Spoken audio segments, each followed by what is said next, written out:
तू मिल सका न हमको तसल्ली तो मिल गई, आई बहार साख पे कली भी खिल गई।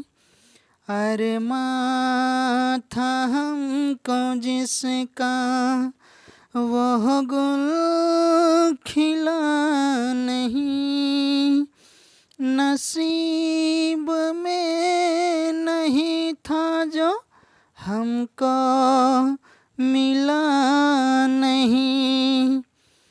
तो हेलो दोस्तों, कैसे हैं आप लोग। दोस्तों उम्मीद करता हूं कि बहुत अच्छे होंगे। दोस्तों मैं पवन पाल स्वागत करता हूं आप सबका अपने एग्ज़ाम क्रैक पवन पाल के यूट्यूब चैनल पर।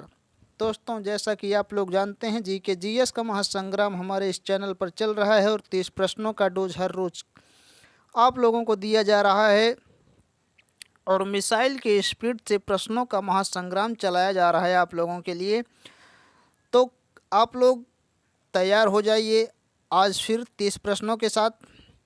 तो दोस्तों अगर आप लोग हमारे इस चैनल पर नए हैं तो फिर से बता रहे हैं, नीचे रेड कलर का सब्सक्राइब लिखा हुआ है, उस पर क्लिक करके बगल में दोस्तों बेल आइकन आएगा, उसको ऑल पर सेट कर लीजिए ताकि हमारी सारी वीडियो का नोटिफिकेशन आपको मिलता रहे दोस्तों। ठीक है, इसमें आपका कोई नुकसान नहीं है, सिर्फ फ़ायदा ही फ़ायदा है। ठीक है, और फ़ायदे की चीज़ें कभी छोड़नी नहीं चाहिए। चलिए आपके आज के प्रश्नों पर चलते हैं। आपका आज का पहला प्रश्न कह रहा है दोस्तों कि सल्फर डाइऑक्साइड का अपेक्षित आणविक द्रव्यमान क्या है। बताना है हमें कि सल्फर डाइऑक्साइड का अपेक्षित आणविक द्रव्यमान क्या है। पहला ऑप्शन कह रहा है 6.4 U, दूसरा ऑप्शन कह रहा है 65 U, तीसरा ऑप्शन कह रहा है 64 U, चौथा ऑप्शन कह रहा है 6.5 U। तो दोस्तों आपका तीसरा ऑप्शन सही हो जाएगा। ठीक है, क्या होगा, तीसरा ऑप्शन सही हो जाएगा। एक मिनट दोस्तों,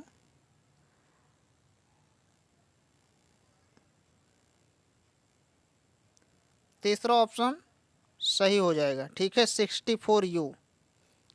ठीक दोस्तों, चलिए अगले प्रश्न पर चलते हैं। अगला प्रश्न आपका क्या कह रहा है कि शक्ति स्थल एक सौर ऊर्जा पार्क है जिसका उद्घाटन हाल ही में निम्नलिखित राज्य में हुआ था। तो कहाँ पे हुआ था वही बताना है कि किस राज्य में। पहला है ओडिशा, दूसरा है असम, तीसरा है छत्तीसगढ़, चौथा है कर्नाटक। तो बताइए कौन सा ऑप्शन आपका सही हो जाएगा। तो शक्ति स्थल एक सौर ऊर्जा पार्क है जिसका उद्घाटन हाल ही में कर्नाटक में हुआ था। ठीक है दोस्तों, कहाँ हुआ था, कर्नाटक में। चौथा ऑप्शन आपका दोस्तों सही है। ठीक दोस्तों, चलिए अगले प्रश्न पर चलते हैं। अगला प्रश्न आपका कह रहा है कि समुद्र के कानून ITLOS के लिए अंतर्राष्ट्रीय ट्रिब्यूनल के न्यायाधीश के रूप में चुने जाने वाली पहली भारतीय महिला कौन है।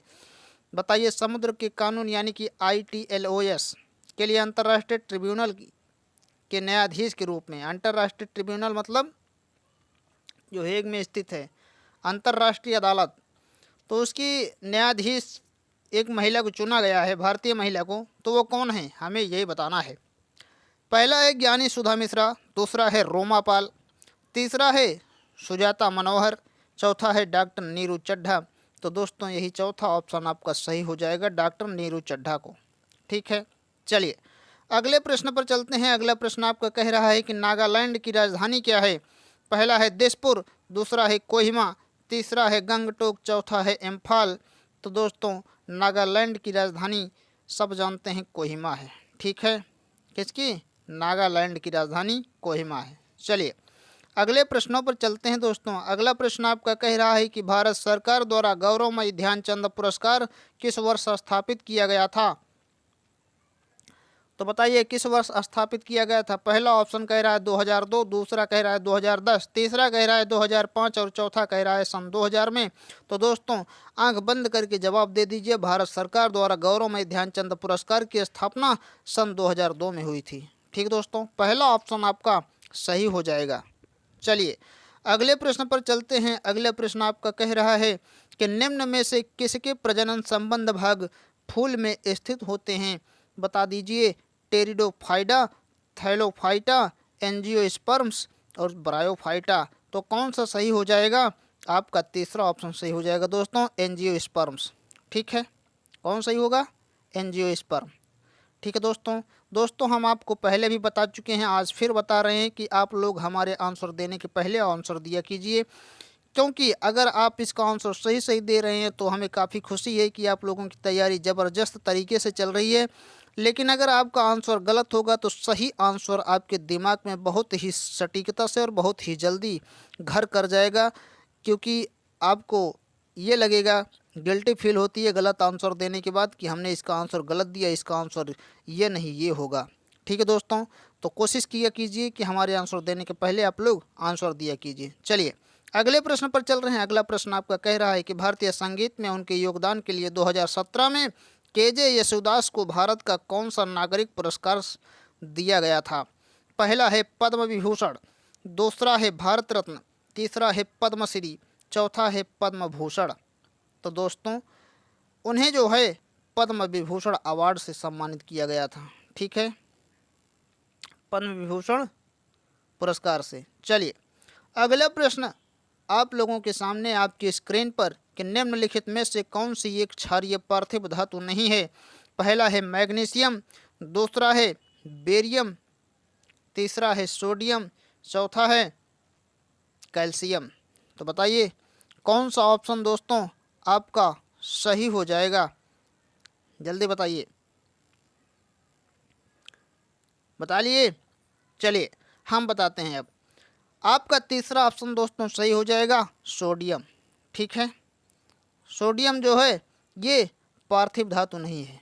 चलिए अगले प्रश्न पर चलते हैं। अगला प्रश्न आपका कह रहा है कि शुक्राणु अस्थायी रूप से किस में रखे जाते हैं। ठीक है, शुक्राणु दोस्तों अस्थायी रूप से किस में रखे जाते हैं। पहला है अधिवृषण, दूसरा है शुक्रवाहिनी, तीसरा है मूत्राशय, चौथा है वास एफरेंस।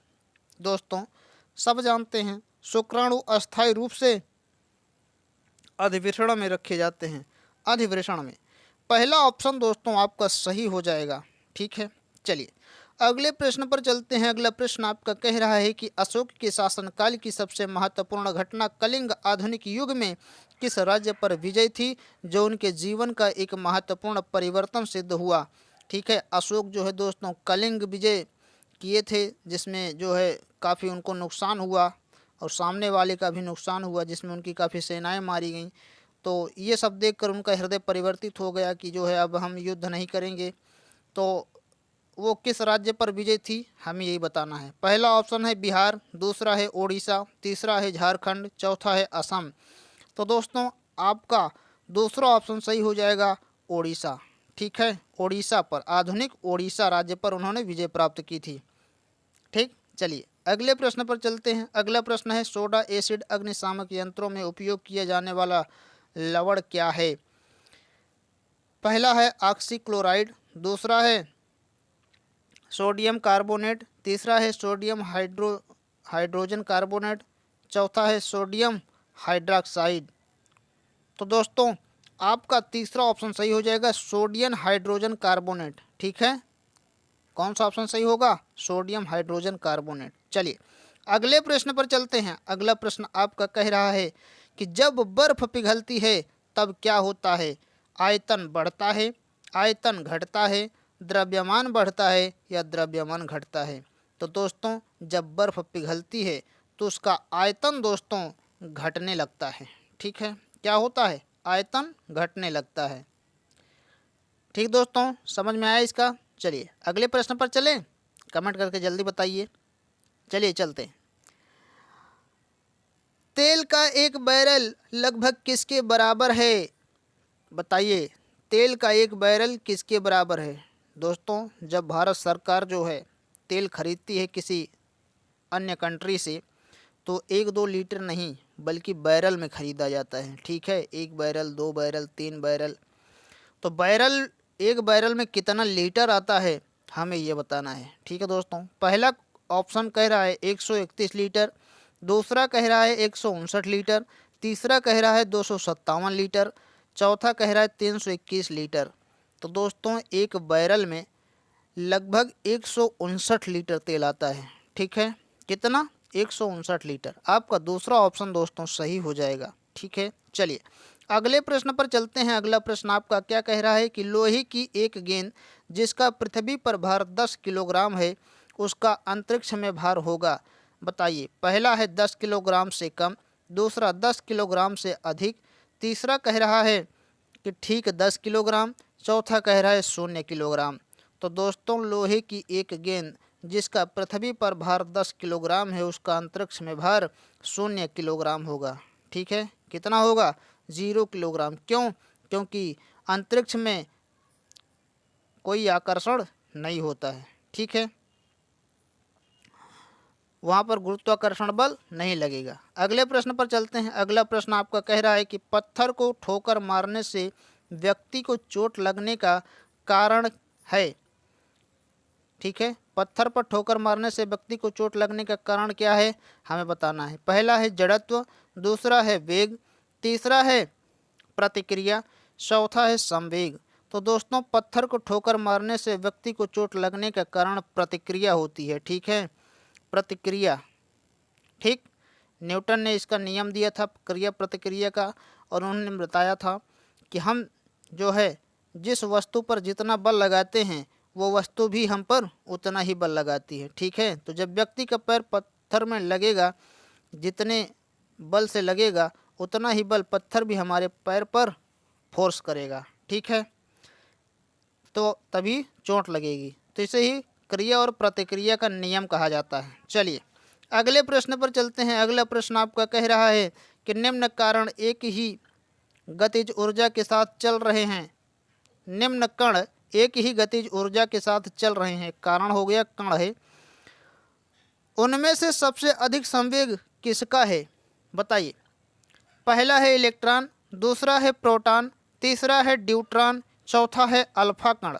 तो दोस्तों उनमें सबसे अधिक संवेग जो है वो अल्फा कण का होगा। चौथा ऑप्शन आपका सही हो जाएगा।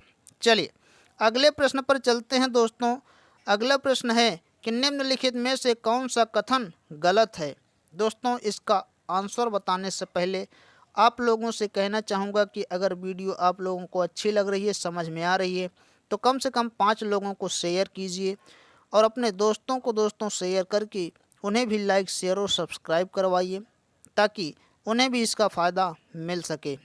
ठीक है दोस्तों, तो दोस्तों क्वेश्चन करें निम्नलिखित में से कौन सा कथन गलत है, तो हमें गलत कथन बताना है।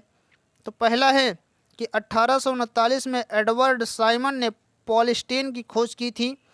दूसरा, इसका प्रयोग प्लास्टिक और सीडी बक्सों के लिए किया जाता है। तीसरा, यह प्राकृतिक तरीके से सड़नशील नहीं है। तो दिए गए विकल्पों में से कोई नहीं। तो आपका दोस्तों चौथा ऑप्शन सही हो जाएगा कि इनमें से कोई भी नहीं गलत है। ठीक है, चौथा ऑप्शन सही हो जाएगा। चलिए अगले प्रश्न पर चलते हैं। अगला प्रश्न आपका कह रहा है कि जे थॉमसन द्वारा प्रस्तावित मॉडल ऑफ एक्शन को आमतौर पर कौन सा मॉडल कहा जाता है? पहला, क्रीम और केक, दूसरा पल्म और पुडिंग, तीसरा है पल्म और केक, चौथा है क्रीम और पुडिंग। तो दोस्तों जे थॉमसन द्वारा प्रस्तावित मॉडल ऑफ एक्शन को आमतौर पर पल्म और पुडिंग मॉडल कहा जाता है। ठीक है, दूसरा ऑप्शन आपका सही हो जाएगा दोस्तों। चलिए दोस्तों ज़्यादा समय नहीं रह गया है, अब ग्रुप डी का पेपर आने वाला है और एनटीपीसी का भी पेपर स्टार्ट होने वाला है। तो लगा दीजिए जितना जोर लगा सकें। ठीक है, जितना जोर लग सकता है लगा दीजिए तैयारी में। ठीक है, इस बार नौकरी लेकर रहनी हमें। ठीक, सरफरोशी की तमन्ना अब हमारे दिल में है, देखना है जोर कितना बाजुए कातिल में है। तो दोस्तों देख लीजिए असफलता को अब इतना ताकत नहीं है कि आपको सफल होने से बचा रोक सके। ठीक है, तो आपका अगला प्रश्न कह रहा है कि उस देश का नाम बताएं जिसे संशोधन के लिए प्रक्रियाओं की संवैधानिक सुविधाओं को भारत द्वारा उधार लिया गया था। तो उस देश का क्या नाम है बताना है हमें। पहला ऑप्शन कह रहा है ब्रिटेन, दूसरा कह रहा है अमेरिका, तीसरा कह रहा है दक्षिण अफ्रीका, चौथा कह रहा है जर्मनी। तो दोस्तों तीसरा ऑप्शन आपका सही हो जाएगा, दक्षिण अफ्रीका। ठीक है, कौन सा ऑप्शन सही हो जाएगा? तीसरा ऑप्शन, दक्षिण अफ्रीका। चलिए अगले प्रश्न पर चलते हैं। अगला प्रश्न आपका कह रहा है कि किस सुप्रसिद्ध व्यक्ति ने एन अनसुइटेबल बॉय नामक पुस्तक लिखी है। पहला है शत्रुघ्न सिन्हा, दूसरा है शाहरुख खान, तीसरा है करण जौहर, चौथा है खुशवंत सिंह। तो दोस्तों एन अनसुइटेबल बॉय नामक पुस्तक करण जौहर ने लिखा है। ठीक है, किसने लिखा है? करण जौहर ने। चलिए अगले प्रश्न पर चलते हैं दोस्तों। अगला प्रश्न आपका कह रहा है कि निम्न में से किस शहर को भारत का शून्य मील केंद्र के नाम से भी जाना जाता है। बताइए कि किस शहर को भारत का शून्य मील केंद्र यानी कि जहाँ पर एक भी मील ना हो उसे उस नाम से जाना जाता है। तो कौन सा शहर है बताना है हमें। जबलपुर, इलाहाबाद, नागपुर या फिर दिल्ली। तो दोस्तों आपका तीसरा ऑप्शन सही हो जाएगा, नागपुर। नागपुर को शून्य मील केंद्र के नाम से जाना जाता है दोस्तों, याद रखिएगा। चलिए अगले प्रश्न पर चलते हैं। अगला प्रश्न आपका कह रहा है निम्न में से किसे पशु स्टार्च के रूप में जाना जाता है। बताइए पशु स्टार्च के रूप में किसे जाना जाता है। ग्लाइकोजन, दूसरा कह रहा है सेलुलेज, तीसरा कह रहा है ग्लूकोज, चौथा कह रहा है काइटिन। तो दोस्तों पशु स्टार्च के रूप में ग्लाइकोजन को जाना जाता है। ठीक है, पहला ऑप्शन आपका सही हो गया। चलिए अगले प्रश्न पर चलते हैं। अगला प्रश्न आपका कह रहा है कि निम्नलिखित में से कौन सा मानव में एक बाल तथा सॉकेट जॉइंट का एक उदाहरण है। बताइए बाल और सॉकेट जॉइंट का एक उदाहरण कौन सा है। पहला है कलाई का जोड़, दूसरा है कमर का जोड़, तीसरा है अंगुली का जोड़, चौथा है गर्दन का जोड़। तो दोस्तों आपका सेकंड ऑप्शन सही हो जाएगा, कमर का जोड़ जो है एक बाल और सॉकेट का जॉइंट के रूप में इसका उदाहरण है। ठीक है, अगले प्रश्न पर चलते हैं दोस्तों। अगला प्रश्न आपका कह रहा है कि अर्थव्यवस्था में श्रमिकों द्वारा एक वर्ष में सभी वस्तुओं और सेवाओं के बाजार के लिए और देश के निवासियों द्वारा उचित आपूर्ति के लिए निम्न में से किस शब्द का प्रयोग किया जाता है। पहला है जीडीपी, दूसरा है जीपीएम, तीसरा है ओपीएम ओएमपी, चौथा है जीएनपी। तो दोस्तों आपका चौथा ऑप्शन सही हो जाएगा, जीएनपी। ठीक है, जीएनपी वे शब्द है। चलिए अगले प्रश्न पर चलते हैं। अगला प्रश्न आपका कह रहा है कि भारत में सबसे पहला आम चुनाव और संविधान में पहला संशोधन कब हुआ था। बताइए भारत में सबसे पहले आम चुनाव और संविधान में पहला संशोधन कब हुआ था। पहला है 1949, दूसरा है 1950, तीसरा है 1951, चौथा है 1952। तो दोस्तों आपका 1951 सही हो जाएगा। ठीक है, 1951 में संविधान में पहला संशोधन भी हुआ था और आम चुनाव भी हुए थे। ठीक है, चलिए अगले प्रश्न पर चलते हैं दोस्तों। अगला प्रश्न आपका कह रहा है कि रेड डाटा बुक किसकी लुप्त प्राय प्रजातियों के दुर्लभ दस्तावेज हैं। बताइए रेड डाटा बुक किसकी लुप्त प्राय प्रजातियों के दुर्लभ दस्तावेज हैं। पहला है वनस्पति, दूसरा है जीव जंतु, तीसरा है अन्य जीवित जीवों, चौथा है सभी सत्य हैं। तो दोस्तों रेड डाटा बुक जो है ये सभी की जितने दिए हैं इन सब की लुप्त प्राय दुर्लभ प्रजातियों के दस्तावेज हैं। ठीक है, चौथा ऑप्शन आपका सही हो जाएगा। चलिए अगले प्रश्न पर चलते हैं। अगला प्रश्न आपका कह रहा है कि दिल्ली शहर की स्थापना किसने की। पहला है खिलजी, दूसरा है लोदी, तीसरा है तोमर, चौथा है तुगलक। तो दोस्तों दिल्ली शहर की स्थापना तोमर ने की थी। ठीक है, तीसरा ऑप्शन सही हो जाएगा। ध्यान में रखिएगा, क्वेश्चन काफ़ी इम्पोर्टेंट है और कई बार एग्जाम में पूछा जा चुका है और अब की बार भी आ सकता है। चलिए अगला प्रश्न आपका कह रहा है कि निम्नलिखित में से किसके लिए एक बीटी बीज भी विकसित किया गया है। पहला है गेहूं, दूसरा है मक्का, तीसरा है कपास, चौथा है दालें। तो दोस्तों कपास के लिए। ठीक है, तीसरा ऑप्शन आपका सही हो जाएगा। अगला प्रश्न आपका कह रहा है कि नीचे दी गई किस अवधि को अनुच्छेद 352 के तहत भारत में आंतरिक आपातकाल को दर्शाया गया है। पहला है 26 जून 1974 से 26 मार्च 1976। दूसरा है 25 जून 1975 से 26 मार्च 1977। तीसरा है 20 जून 1975 से 20 मार्च 1977। चौथा ऑप्शन आपका कह रहा है 21 जून 1976 से 26 मार्च 1976। तो दोस्तों 25 जून 1975 से 26 मार्च 1977 तक जो है भारत में अनुच्छेद 352 के तहत आंतरिक आपातकाल की घोषणा की गई थी। ठीक है, दूसरा ऑप्शन आपका सही हो जाएगा। चलिए अगले प्रश्न पर चलते हैं। अगला प्रश्न आपका कह रहा है कि विश्व ऊर्जा संरक्षण दिवस कब मनाया जाता है। पहला है 1 जून, दूसरा है 22 मार्च, तीसरा है 14 दिसंबर, चौथा है 23 अप्रैल। तो बताइए विश्व ऊर्जा संरक्षण दिवस जो है कब मनाया जाता है। दोस्तों विश्व संरक्षण ऊर्जा दिवस 14 दिसंबर को मनाया जाता है। ठीक है, विश्व ऊर्जा संरक्षण दिवस 14 दिसंबर को मनाया जाता है। ठीक दोस्तों, तो दोस्तों ये रहे हमारे आज के 30 महत्वपूर्ण प्रश्न। कैसे लगे आपको कमेंट करके ज़रूर बताइएगा दोस्तों। और दोस्तों अगर वीडियो आपको अच्छा लगा हो तो हमारे इस वीडियो को कृपया लाइक करिए, शेयर करिए और सब्सक्राइब करिए। ठीक है दोस्तों, तो मिलेंगे और भी इम्पोर्टेंट क्वेश्चन के साथ नेक्स्ट वीडियो में। तब तक के लिए दीजिए इजाज़त। धन्यवाद।